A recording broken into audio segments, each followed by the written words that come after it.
guys, and welcome back to our Star Wars Resistance recap show, Vive la Resistance, right here on Dedicated Art. My name is Chris Stone, and I'll be your host for this episode. Along with me, I, of course, have Case Cornelesa, Nico Rigoli, and a collective meh. A very collective meh in regards to today's episode, The Breakout.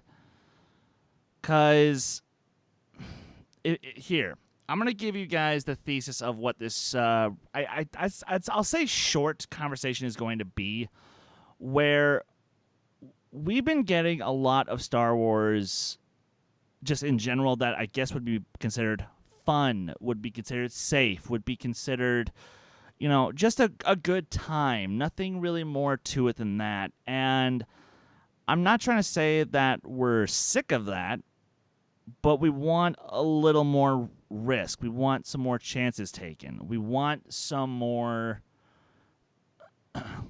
we want something with a little more substance, a little less, panache and flash. Case, is that an agreeable statement? I'll just say I flat out hate season 2. I loved season 1. I hate season 2. And it's... I said last week that last week's episode made me excited again because they actually set up an episode. They didn't just get away easily at the end. And then what do they do in this episode?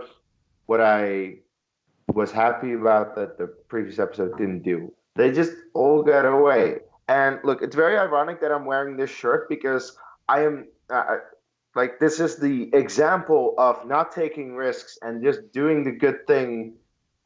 Just doing the thing that everyone wants because it's happy and it's fun and it's cool. And I adore The Last Jedi and I adore season 1 because season 1 at the end has them leaving with the Colossus and you don't know where they're going to go and what's going to happen to them. And Tam turned to the First Order and there's oh my God, what is going to happen now? And so far, nothing has really happened with that. Nothing.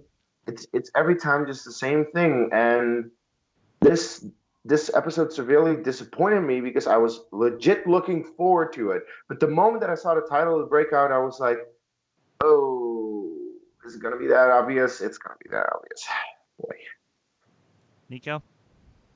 So I'll say this. They did take one risk with this episode, but it was a risk in reference to the audience they've been catering to for the past season. As Case has mentioned, this is a kid's show.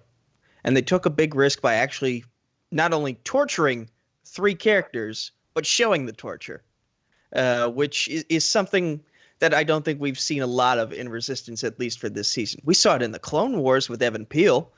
We saw it happen a few times in Rebels too, but it's kind of uncharted. It's kind of uncharted territory for this particular cartoon show. So that was an interesting way to go. But besides that, to go back to the whole collective meh. I mean, the big plot point is, they're trying to break out. They're trying to get off the system. They're trying to get away. And along with it, they're also making some jokes, but also showing how effective it was from A New Hope when Han and Luke took the Stormtrooper armor. They're showing hey, this is a smart plan for espionage, but you can also make a lot of jokes at the expense of this idea. Nico had the line of the entire episode when he said, "I've never seen anyone protected by Stormtrooper armor ever." That was the highlight of the episode for me. But if that's the highlight of the episode, then that kind of showcases a bit of a problem going on. And it is kind of unfortunate because I'm halfway with Case, where season 2 is clearly a bit of a letdown compared to the sheer brilliance that was season 1. And the fact of the matter is, we're exploring all these different parts of the galaxy. We're really getting into so much more of, or at least we're trying to explore more bits of the galaxy, but it's, we're not getting anything noteworthy. We're not getting that substance. It's just, if I had to compare this to food, because we all know that Niku loves food, I'd say that this is season 1 is fine dining. You know, you think it's homemade fine dining where you're not sure what you're actually gonna get, but once you start eating it, you're really digging it, and then you're really loving the courses that they're offering you. You're loving, each bite just gets better and better and better. But here it's fast food, and it's like it's such a letdown in comparison, because like this same team that gave us that 5-star Michelin quality meal is also now serving at McDonald's, and I'm like, guys. Gordon I think Ramsay doesn't serve at McDonald's. I think I kind of understand what the problem is, because Zadius Smith and I had this conversation a lot in regards to the Arrowverse shows. The episode run is just a little too long for what they're covering in such a short time frame. Like the Clone Wars and Rebels had the advantage of they could do multiple episode arcs because they were covering a vast number of years in terms of a time period. Yeah. Here, the Resistance, we're kind of just covering like a little bit before The Force Awakens for season 1, and then the happenings right before and right after The Last Jedi for season 2. And that's a very condensed period of time. Like The Rise of Skywalker is only like what, a 1 year or year. 2, 1 year after The Last Jedi. So we're working with a very condensed window of time and a 21 to 26 episode run, because I'm kind of forgetting how long the season is. But that amount of episodes for this short amount of time is just not really doing the show justice. They were able to make it work for season 1, but now they're kind of like unsure. They look like they're unsure of what they want to do. My biggest issue, what I realized, is that with season 1, they already had The Force Awakens come out, and they analyzed that movie, and they were like, okay, so what can we do? Like, if we start before that movie, and then the end of season 1 is the events of The Force Awakens, and they perfectly built that up. Especially like the second half of that season was building up towards that moment when we have the speech of Hux, and that will influence everything around the Colossus. And it is so clear that they didn't have any communication with the team for really Last Jedi and Rise of Skywalker, mostly Rise of Skywalker, because The Last Jedi is included, like when they go to the Dreadnought in the second episode, which is then destroyed, of course. But there's nothing whatsoever that is even remotely at hinting at what happens in The Rise of Skywalker. And that is what I think would have been such a great thing to set up towards, and that's what they did with Rogue One. The Rebels team was definitely communicating with the team from Rogue One to make sure we get some of the Rebel stuff in Rogue One and vice versa. And they are not doing that with this. And then I'm like, okay, if you do your own thing, make that interesting, but they're not making it that interesting. And this is actually, like I have said before, it is a kids show, but they were at least doing something interesting with it. And now it's just not even interesting. And kids will love it. I don't. I'm just kind of done with the show at this point. And that really is kind of a shame, but it's because seriously, season 1, if I'm comparing season 1 to my favorite show of all time, that is some of the highest compliment I can give. Yeah. But, sorry, you had a thought there, Nico? Yeah. So we know the Clone Wars is getting wrapped up in its 7th season in February. Yeah. Is it possible that maybe Filoni's attention got removed from the 2nd season, at least to an extent, so that he could help so he could help Favreau with the Mandalorian and then go finish up that 7th season of the Clone Wars? Like, is it possible that he maybe spread himself too thin and this kind of took the bullet?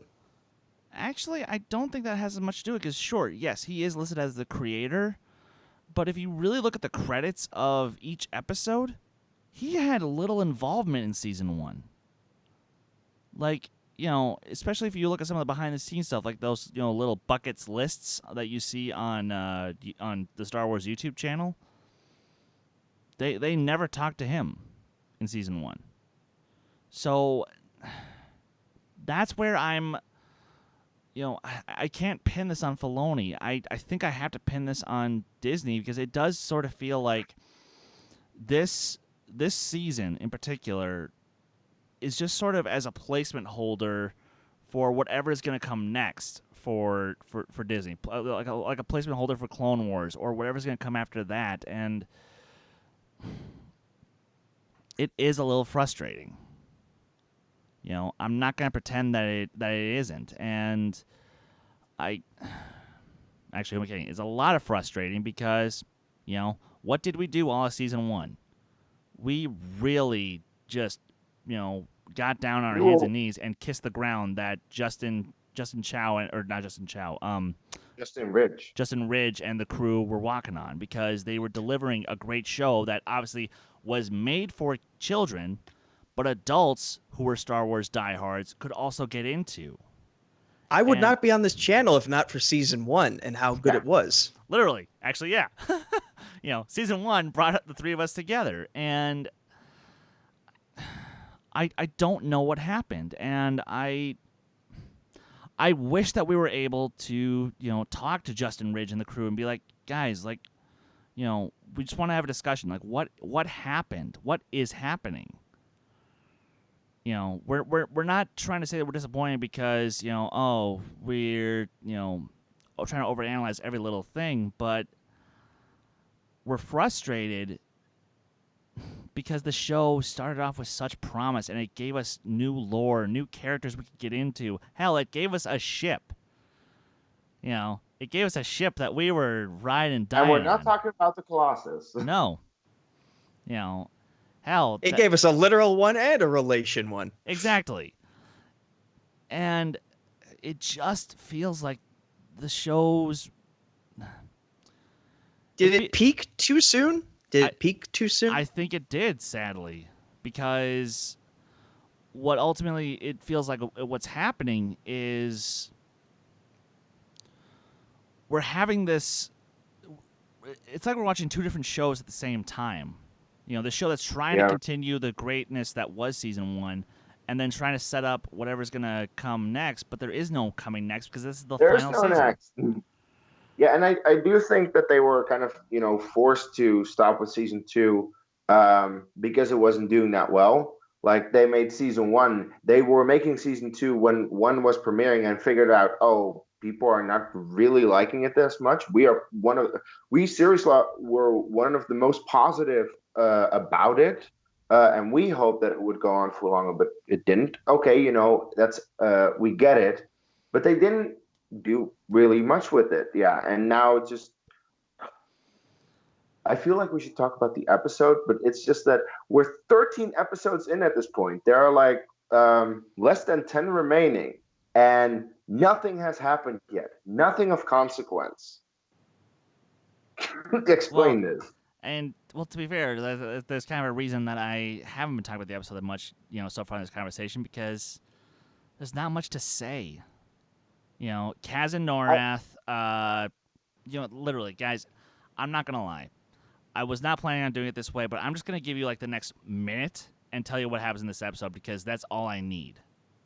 Kaz and Norath run around, they steal Stormtrooper armor, and they bail Sonara and Yeager and CB-23, who not surprisingly gets herself out of the situation because a Stormtrooper, can get shocked by the same lighting that he's using to torture CB.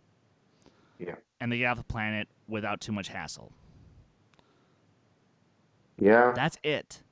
And sure. I had hoped that, like, there were moments in the episode where I'd hoped that, someone planted a tracker, or one of the people did stay behind. Like maybe that Yeager or Sonara would have been caught and then would have been taken without the rest knowing, and then the rest just goes away, and then they still have Yeager, and that would have set up for something interesting in the next one. And they still have your Breakout, but not have it be so incredibly predictable and pandering that I just don't care about it. Like, I wanted it to happen. I'm sorry, I'll just real fast. I thought for sure that Norath was going to be a double agent. Maybe. That would have been way more like sure that then again that would have been predictable as well because we've seen that in Rebels, we've seen that in Clone Wars, but Yeah. at least it would have thrown a wrench into the episode, and it didn't. It's kind of become like shampoo, rinse, repeat here. It's gone to sort of like the 90s television format of like, our heroes are in danger. Now they're not. Find out next week when they go through the same process of a different danger, but they get out of it again. Like, wasn't that kind of like how John Wesley's ship 90s Flash went every week? Like, I don't know if there was like a clear-cut villain for the end of the season, but like it was villain of the week and he gets out of it. Villain of the week and they get out of it. See, you just mentioned what Mighty Morphin Power Rangers was. Fair enough. But it's still like it's an old storytelling format that kind of doesn't work as well for this show. Like Clone Wars and Rebels, they had multi-episode arcs, and granted, those arcs led to a different arc and a different arc. And season 1 was one big 20 something episode arc that only had like one slow episode, which I enjoyed because I kind of like funny monsters with the name Bebo. But here it's just like it's like Star Trek-ish in that danger next week. Like they always solve the problem, and it gets kind of frustrating after a while. But at least with Star Trek, we got at least with Star Trek, you're getting character moments because first of all, the episodes are twice as long. But yeah, they really get into characters. They usually use one of the characters to really focus on, and despite the fact that that's not always good, and really some of the episodes suck. I'll just say that. At least they do focus on one character and they give moments and they give stuff for people to learn. And that might be very subtle at first, but it will come back later. With this episode, never once did I feel that characters learned from the situation going on, or that the First Order learned something about the Resistance, or like, as I said, a tracker. It seemed like there was nothing of consequence. And especially, as I said, after last week's episode that set up something, it just fell apart. Yeah. And look, and that's really like all the more that I really have as far as thoughts. Like, I just wish there was better communication between everybody working on the show, like, you know, and the movies, and exactly. Like we got into this for like 20 minutes last Friday on the Who Cares Anyway podcast. Go check that episode out. We did, you know, but it's kind of the same thing here. Like, guys, you seriously, yeah. Sorry, go ahead, Nico. And you know, going back to that conversation that we had, this is another issue that I think we all have with J.J. Abrams, is that he keeps things so close to the vest. And we see now that it's kind of having an impact, maybe to an extent, on this show as well. Because like we couldn't form, at least from what we've seen so far in the past 13 episodes, like the season is basically half over now. But because of that lack of communication from wanting to keep secrets and keep everything close to the vest, it's affecting all the other storytelling going on. And like we can't get a clear cut. We got from point A to point B in season 1. We don't know where C is yet. And that's the issue with season 2. Yeah. So yeah, and you guys have both brought up all the points that I was, that I really have to say. So I think that, I'll throw us around if there's any final thoughts any of us really want to give, but I think this is sort of getting our point across as far as just our disappointment with not just this episode, but where this season has gone. Case, anything else you wish to add? I just really hope that the last couple of episodes of the season are worth it. Because I am honestly considering not continuing to watch the show at this point, and I'm really sad about that, because this was a show that I was excited for, that I loved, that I wanted to see, and I wanted to review with you guys and discuss and like what happened. But at this point, I'm like, yeah, no need, and especially because we just finished reviewing The Mandalorian, and that season was awesome. And I really hope that the second season doesn't do what this second season does, because that first season was great. Don't jinx And it. that's I know, but that's also the thing. Like, The Mandalorian was coming out in the exact same time span as this season is coming out, and we're just seeing that The Mandalorian is doing it so much better. That I'm like, Resistance. You have like I know that the people at Disney, that they're telling the people they know their stuff, they know what to do with Star Wars. We've seen that time and time again. Where did it go wrong? I don't know. I just hope that they can finish well. Same. Nico? I'm going to hold out hope that things will get better, at least for the last 6 episodes of this season. Like, I still have no idea what things are going to look like next week, or what the build up to that big story arc is going to be that will, I assume, will end the show. Because if there isn't a big story arc, then it's going to be a gigantic letdown for a show that showed so much promise in its freshman year. Part of me is wondering if we're all a little burned out from all the Star Wars that's been released in the past 2 months. I never will be. Nope. Okay. Fair enough. But yeah, I'm going to hold out hope, but so much promise in season 1, and it's like a football team. They have a great season 1 year, and then the next year something changed that we may not be aware of, but it just kind of threw the momentum a little off track, and it becomes more and more obvious. We keep holding out optimism with every game, but then we see the performances in each game, and even the games where they win, it's still this is not the same team that won the championship last year. And I'm hoping they can pull it through come playoffs, to make another metaphor here. But yeah, so far the regular season has not been that great for this particular team. And it's funny because that does apply to both, European/world football and American football, and that actually is the perfect way to put it. That's a perfect analogy, because I understood everything what you said, and you usually have a very hard time to follow your sports analogies. But yeah, because it's usually always fighting. But here, football is kind of universal in its own way. Exactly, and it would be like, and here, just to get real for 2 seconds here, my Minnesota Vikings, we are having a terrible last bit of the season. The fact that we've won any games in the last 3 weeks is a shock. It's a total shock, because our offense, they don't know what the hell they're doing. Our defense is barely holding the line, and what happened? Now our coach is going to be getting sent to Dallas, which fine, if he wants to become the laughingstock of the NFL, then good job. But that's where I feel like Resistance is starting to go. It's what happened? So I don't know what else to really, to help contextualize our feelings towards you guys. And listen, we will finish out this season. We will finish strong, and we will keep an open mind with each episode as they come. But it is getting a little rough, and I think we're only so, I'm not going to say we're judgmental.